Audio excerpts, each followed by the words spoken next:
Hello, everybody. Welcome back to my favorite segment of the show, Jazz Talk, where I interview local jazz musicians. This week we have Zach. Zach, thank you for coming on. Hey, thanks for having me. Of course. Zach, just tell the audience a little bit about yourself, what you study here, what you do. Sure, yeah. My name's Zach Lim. I'm a music education major, saxophone emphasis here at West Texas A&M. My first semester here was COVID semester, actually, January of 2020. So that was an interesting time. Mostly just did classical stuff, played alto saxophone for the longest time. I actually auditioned for the jazz band here like three or four times before I made a single band. And finally, eventually made the lead tenor spot in jazz band. So that's pretty cool. But that's kind of what I do here. Yeah. How long have you been playing the saxophone for? I've been playing saxophone for 12 years, pretty much exactly half my life now. Oh, there we go. That's awesome. When did you start first playing jazz? I first started playing jazz, well, kind of in 8th grade. I had a really awesome band director who was a saxophone player in Midland, Texas, Jordan Holmes, who's also an alum from West Texas A&M. He was a really inspiring performer, player. He would always play either saxophone or clarinet, sometimes jazz clarinet or something, right before band class. And eventually he started offering me lessons, and at some point he was like, hey, do you want to learn some jazz? And I was really excited. I thought it would be really cool. So I remember working on Take 5 and Work Song. Those are the two tunes. Okay, yeah. Which is funny because I haven't really looked at those tunes specifically in a very long time. But I worked on those for like 2 lessons, and I don't know what happened, but I ended up not taking really jazz lessons after that. But it gave me a really good foundation in like swing feel, tone, like just being able to sit next to Mr. Holmes and hear how he played. Because especially with saxophone, there's a very different approach to the instrument versus, jazz and classical or concert saxophone.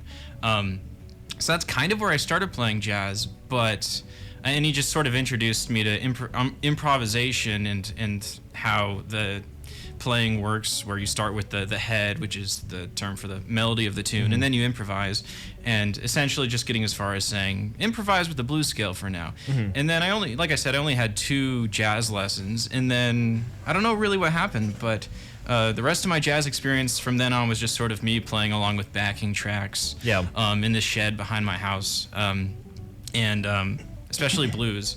I got really into playing blues. And at the time, as a kid, I really was into rock music, especially stuff like Alter Bridge or even like power metal like Dragon Force and stuff like that, which I think kind of stemmed from my parents and their love for classic rock. I see, yeah. And so at some point, I was like, well, what do I really like about rock and jazz? And it was the fact that they had this commonality with blues. I see. And so I got more into blues music because it's not something that like I had heard a lot specifically, other than sort of, it's this scale you use on these other genres. And when I got more into blues specifically, I really fell in love with it. So that's kind of funny enough. What I did a lot on my own was just sort of self-teaching myself blues. Never had a jazz band in high school or middle school. Literally, that was my only experience up until college. That's awesome. How different was playing jazz compared to playing in a band/orchestra setting? Oh, it's entirely different. The way you think about music, the way you feel it's different. I think the way you approach it's different. It's a lot more improvisational. Like there's the saying, and maybe I get the percentages wrong, that 20% of the music's what's written on the page. And in jazz, I feel like it's like 5%.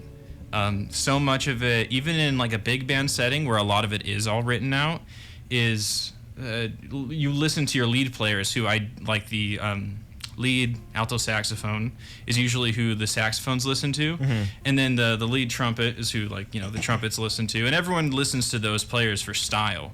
Like that's a huge thing, and the style can be pretty different based on whether it's like a samba or a swing or whatever, a fusion tune. There's just a huge variety that's just not really explicitly spelled out on the page. Whereas in concert band, it can definitely be somewhat that way. Like you have to understand how to play a march the way a march is supposed to be played. But I think it's even more the case in jazz. And then of course there's the whole improvisation element Yeah. that's completely different. What are some role models you have in the world of jazz? Role models. Okay, so two that really come to mind immediately, and these are going to be really obvious to anyone who's a saxophone player and follows jazz.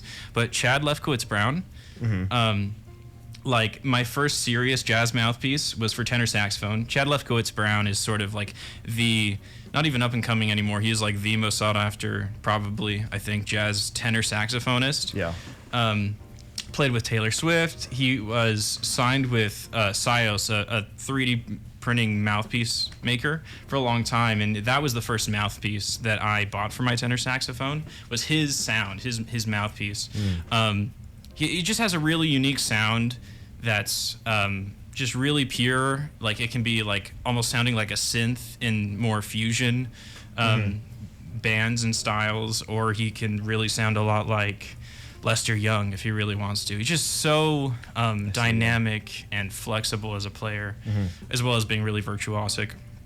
And then I think for alto saxophone, for me, it would be Patrick Bartley, who I think really kind of rose to fame, probably to his annoyance, on Emmett Cohen's, or what is it, Emmett's Place, for his solo on After You've Gone.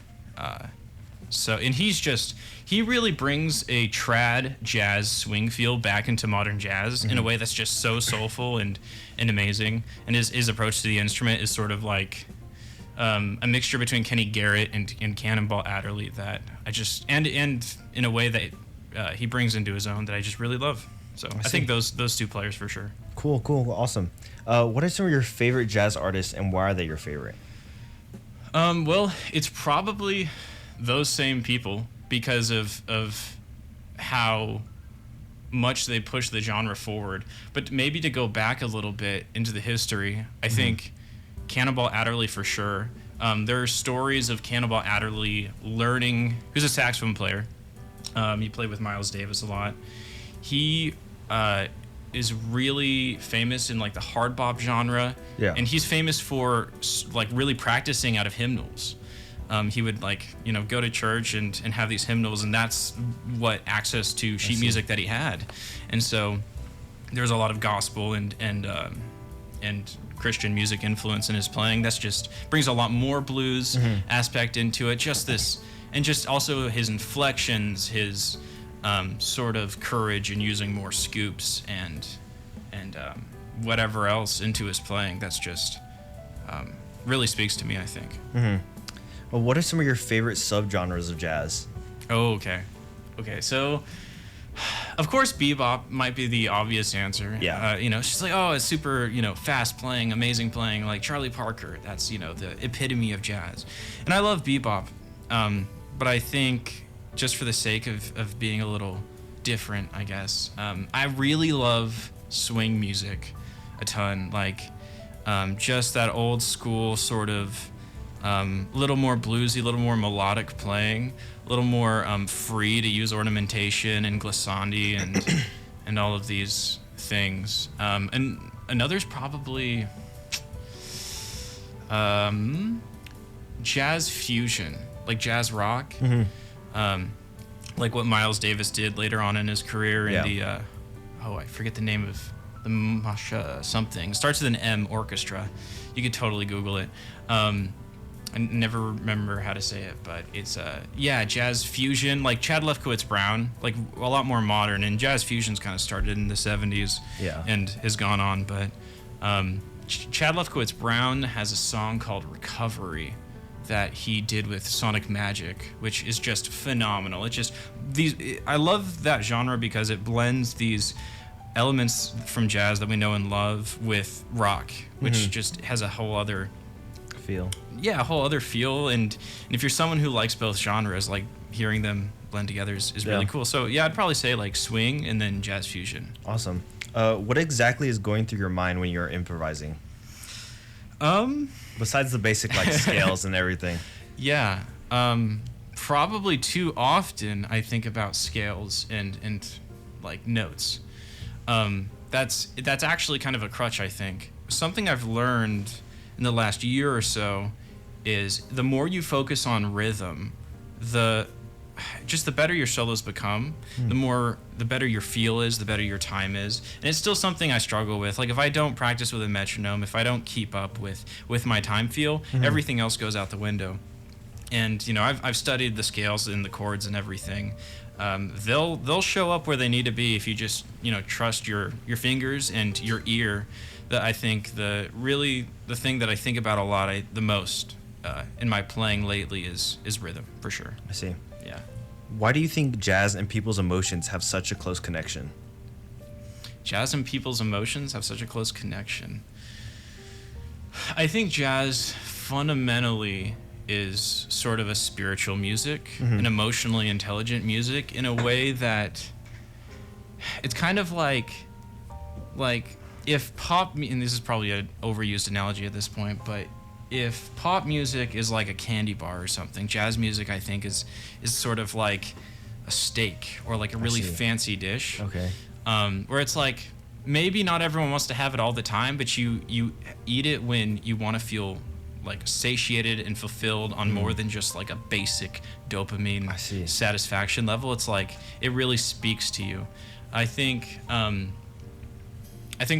you can kind of get away with a lot of popular genres without having as much emotion, because it is sort of ear candy. With jazz, it definitely has those ear candy elements, like especially the blues. Like everything is based on the blues, and it just speaks to us in this way. But on top of the blues, the rhythm, the syncopation, the exploration, how varied and individual the genre is, the freedom involved, like the fact that the way we play it is okay. We're gonna have like this 32 bar form with these chords, and it's this melody, but for 6 minutes we're gonna do whatever we want. I think the freedom is really why it's connected to emotions. I see. And of course the history where it came from.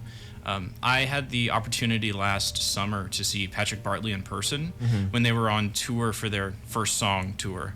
Go check out that album for sure if you haven't. First Song by Patrick Bartley. And it was amazing to hear him and his trio playing a song and then going back and forth between like a modern jazz vibe and then immediately switch into like a rock beat. And back and forth, and wherever they wanted to go, just because they could signal to each other, this is what we're doing. This is what I feel like playing in the moment. I see. And that's, I think, what makes jazz really special and connected to people's emotions and experience. Awesome. This next segment is called Jazz or Not, where I ask my guests if they think certain people, certain artists, or things should be considered jazz or not. Okay. Okay. The first one, Frank Sinatra, jazz or not?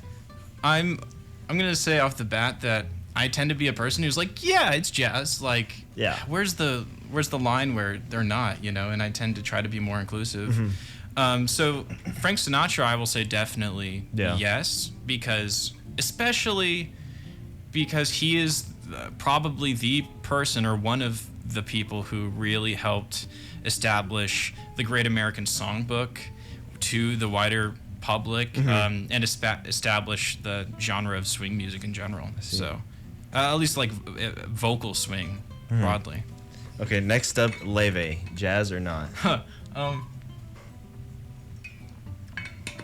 This one I have a lot more sympathy for people who are like, no, not really. Yeah. But because it's has a lot of popular influences, and it's sort of like, I've heard people say, more jazz influenced pop.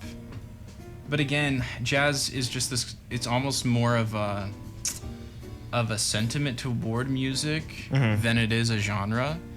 So I feel like I have to say yes. I think Loewe is jazz, but definitely is a lot closer to popular music than maybe the heart of a lot of other jazz mediums. I get you. Yeah. Next up, Billy Joel, jazz or not? I think that's interesting. I've never really associated Billy Joel with jazz. I'm kind of curious where the thought came in to like include him, because no, I don't think so. No. He's definitely like rock and roll for sure. Yeah. There we go. Next up is when you play a jazz-sounding orchestra/band piece Example would be, so the symphonic band last year Oh. played like the Kevin Day Concerto, Yeah. and that was very jazz inspired. Would you consider that to be jazz? I think because like concert music, orchestra music has sort of a specific kind of like general instrumentation and approach to the music, and the way they use influences, that's very markedly different from jazz. I'll have to say I don't think that's jazz. I would definitely delineate and say that's jazz influenced music. I see. Okay. Next up is video game jazz. Jazz or not? Video game jazz. I think it's jazz for sure. It's definitely a newer genre of jazz, and I guess it kind of can depend on what you mean by video game jazz. But if you mean like this emerging genre out of jazz, where in which like jazz combos and jazz bands take video game music that may or may not already be written in a jazz style and play it in a jazz style in a jazz way where people are improvising all the time, it's definitely jazz. I see. In fact, at the a couple of weeks ago, we played. My quartet played at the Tabletop Tavern here in Canyon, doing a video game jazz jam session. Next month, we still have to come up with a date for it, but you should all come out when that gets posted. There we go. Last one is overproduced recordings. Jazz or not? Overproduced recordings. Yeah. For example, like a lot of the times when they record like soundtracks for movies, these musicians are not in the same room. They're just playing over like a metronome, and they just get all the little files and just stack them on top of each other. So there's no like listening like live to each other. That's really interesting. I guess it's like a you could say it's like the jazz style, but it's kind of not like jazz, you know. It's not the heart of jazz, because really the heart and soul of jazz is really more live music, or at least a live approach to playing where it's not super produced. So I'd say maybe it's the jazz style, but not jazz. I guess. Yeah. Okay. Well, the next question I have for you is, if you could take the writing ability or playing ability of any jazz artist ever, who and why would you pick them? I think I would have to say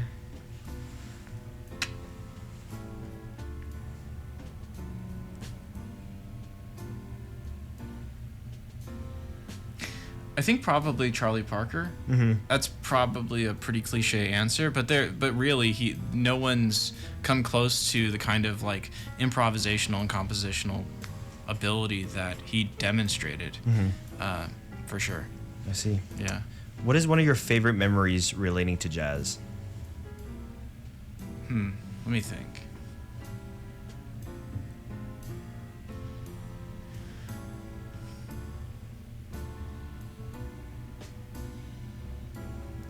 I think my favorite memory relating to jazz is when I played for the first time with the new General Catalog combo here from WT at our first gig at the Western Horseman Club. I see. And because I emphasized us using some video game music, actually. Yeah. And there were just a lot of things that clicked on that gig. I remember practicing a ton. And it's just one of the few moments I had where I didn't overthink what I was playing. Like I really just, and this is kind of the golden moment that people often chase when they're improvising, is sort of, can I just feel what I want to play and just play? Like it just comes out of you and it sounds good. It's what you want to feel. And that sort of happened to me. Specifically playing Gerudo Valley, which is like a song from The Legend of Zelda Ocarina of Time. Yeah. And it kind of uses the, if I remember right, an Andalusian cadence.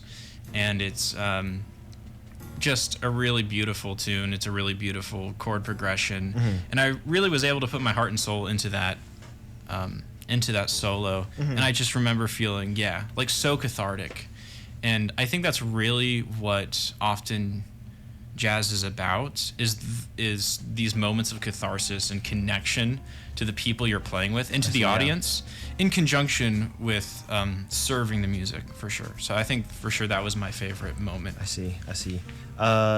What is one of your favorite jazz albums and why? Like I said earlier, I think First Song by Patrick Bartley. It was recorded, I want to say, a year or two ago. Mm-hmm. They went on tour last year, and it's his trio from when he was in high school in Florida. So it's just him, a bass player, and a drummer that he's known for a long time. Mm-hmm. And the titular song is First Song, and which is the first song that they ever recorded together. And the opening part of that song is just Patrick Bartley ripping on his saxophone, this like beautiful sort of bluesy line that just immediately hooks you. Mm-hmm. And everything about it, I mean, just the free use of diminished sounds. It's like, imagine heavy jazz. Like, you know what I mean? Like if you take rock and the progression to heavy metal, it's almost like this album to me is like heavy jazz. I see. And it really speaks to me, for sure. I think it's just a really fresh approach to jazz that's modern, but not sort of overly virtuosic, in a way that I think a lot of modern jazz can be. It can be hollow, not focused as much on tone and expression, and overly emphasizes virtuosity. But Patrick Bartley really takes it back to, no, I'm going to do something different, but in a way that is from a place of emotion, and I'm going to make sure you can feel this. Yeah, I see. So, as being one of the directors of the PMA 3.1 for a big band, how has teaching a band helped your playing personally? That's a very interesting question. I think it makes you a better listener for sure, because when you're, in charge of a band, when you're directing, if you're not able to listen to everything that's going on, then you can't help the band grow. Mm-hmm. And so I find myself, when I'm on the other side of the conductor's stand, like actually in the band playing, I'm able to listen more to the rhythm section, to the brass around me. So I think that's how it's the main way it's improved my playing, is just my ability to listen. I see. Next question I have for you is, how do you feel about the direction that jazz is currently going in? Like broadly. Yeah, I kind of touched on it earlier as to why I like Patrick Bartley's First Song album. I think broadly there's too much emphasis on virtuosity, which has kind of become more and more the case ever since it's become an academic genre. Yeah. It's kind of like the same problem that I think a lot of classical music has, that there's so much cutthroat competition and people's ego that gets thrown into it. That's so hard for you not to do, that people can forget to just play the music. Like, why are you even here in the first place? I was about to name drop a specific university whose students I hear a lot, but I shouldn't do that. But I do hear a lot of people who come out of jazz school, and they just from the gigs that I play, and they're like, oh, let me show you this like crazy lick I can play. And it's like, okay, that's cool, but what I really think that people connect to more, which is really what music's about, is connecting to musicians and audience members alike. Is that in the emotion, and that's sadly I think where a lot of jazz is headed. But on the other hand, there are people like Loive, and this is really why Loive, I'm like, yeah, she's jazz totally. For one reason anyway, is that she's bringing more people into the jazz genre. Like, it's kind of becoming cool again to actually play jazz, to listen to jazz, and I think that's a good thing. And so I guess there's different directions that jazz is going, and to the extent that it's becoming more kind kind of back into the pop genre, which is funny calling it pop jazz, because jazz back in its day was the pop of the day. And so I think it's hilarious when people these days kind of berate pop jazz as like, oh, it's not jazz. From anything other than a standpoint of, you know, not being focused on a live music and improvisational music. Because to the extent that you can criticize it for not being jazz, to the extent that it's not improvisational and not connected to that side of the history, then that's fair. But yeah, I guess that's where I think jazz is heading. You talked a little bit about earlier how you gig a little bit around. Can you tell me about your first experience gigging and how it felt like being asked to gig, like without being in like a school setting? Yeah, so it was kind of nerve-wracking, but also exciting. I had a really interesting first gig experience. It was, and I don't do it a lot actually, this kind of gig, but it was, I want to say 3 years ago now. So I haven't really been gigging for that long, but it was for this financial advisor who every year I guess he's also a cook, and so every year he decides to make a meal for all of his clients, and so he usually has a saxophone player or some instrumentalist come and play just background music. And so that was he offered that gig to Dr. Barger, who couldn't do it, so it was offered to me, and so I just played solo saxophone for 2 hours. In, you know, kind of a pretty small room, and had to make sure I didn't play too loud. But it was a cool experience though. But of course it's pretty nerve-wracking. Yeah. But what do you hope for jazz in the future? I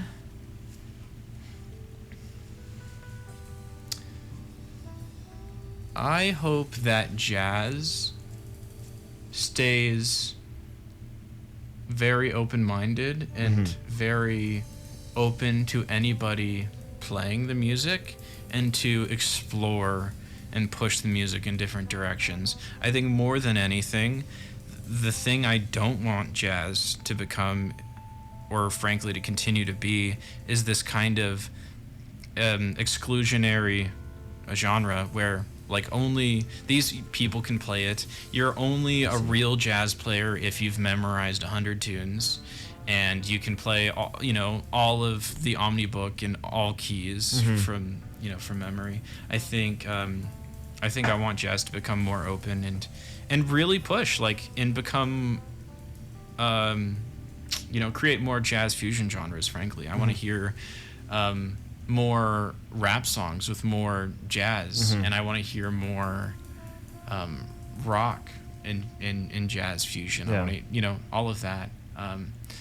But I definitely want to hear a lot more people who sound like Patrick Bartley. That old school trad sound, and mixed in with because Patrick Bartley's also super big on the video game genre. Yeah. And so this blend of new and old, I think, is something I want to hear a lot more. I see. For sure.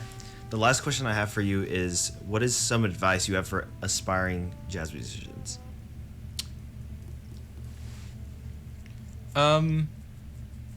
Take it easy. It's very overwhelming, for sure. It's I think with the classical world, especially if you're someone who's a music major or something like that, you're probably used to the experience of, okay, there's the sort of repertoire for my instrument, and I move from one piece to the other, and this is how I can kind of gauge my progress. Practice my scales, practice these specific pieces. Oh, I can do this piece without too many hiccups.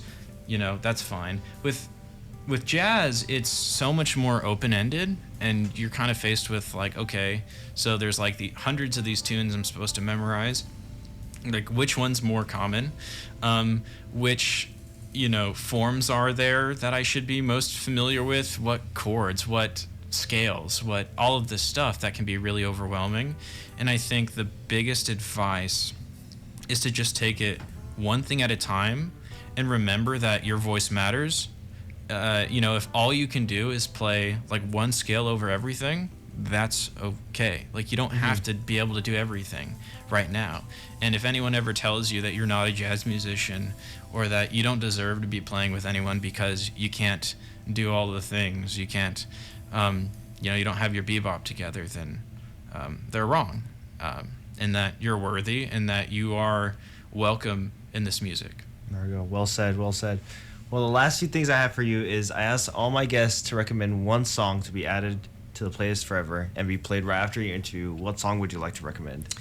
I recommend These Blues by Patrick Bartley. Awesome, awesome. And last thing, I like to give this little moment to all my guests where to just let you promote anything you have coming up, any gigs, or just shout out any of your classmates, any professors, and just give them a little shout out. So the moment is yours. Cool. So I don't have anything specific going on in town jazz related, except just keep a lookout for the Tabletop Tavern, Game Tavern in Canyon for our next video game jazz jam session. Of course, a shout out for West Texas's School of Music Showcase concert tonight over at the Amarillo Civic Center, 7:30, right? Yes. Well, pre-show starts at 7. Pre-show's at 7. And the jazz bands are playing in there we go. So. Yeah, there we go. Well, that's the end of the interview. Thank you for being such a great guest. Of course, thanks for having me. Of course, we still have the Polaroid, so make sure to stay tuned on our Instagram to check that Polaroid out and see what pose Zach came up with. But other than that, thank you for listening. I think we have one more week of Jazzy Fridays left, so you wanna stay tuned. But thank you for listening. I will catch you all in just a little bit.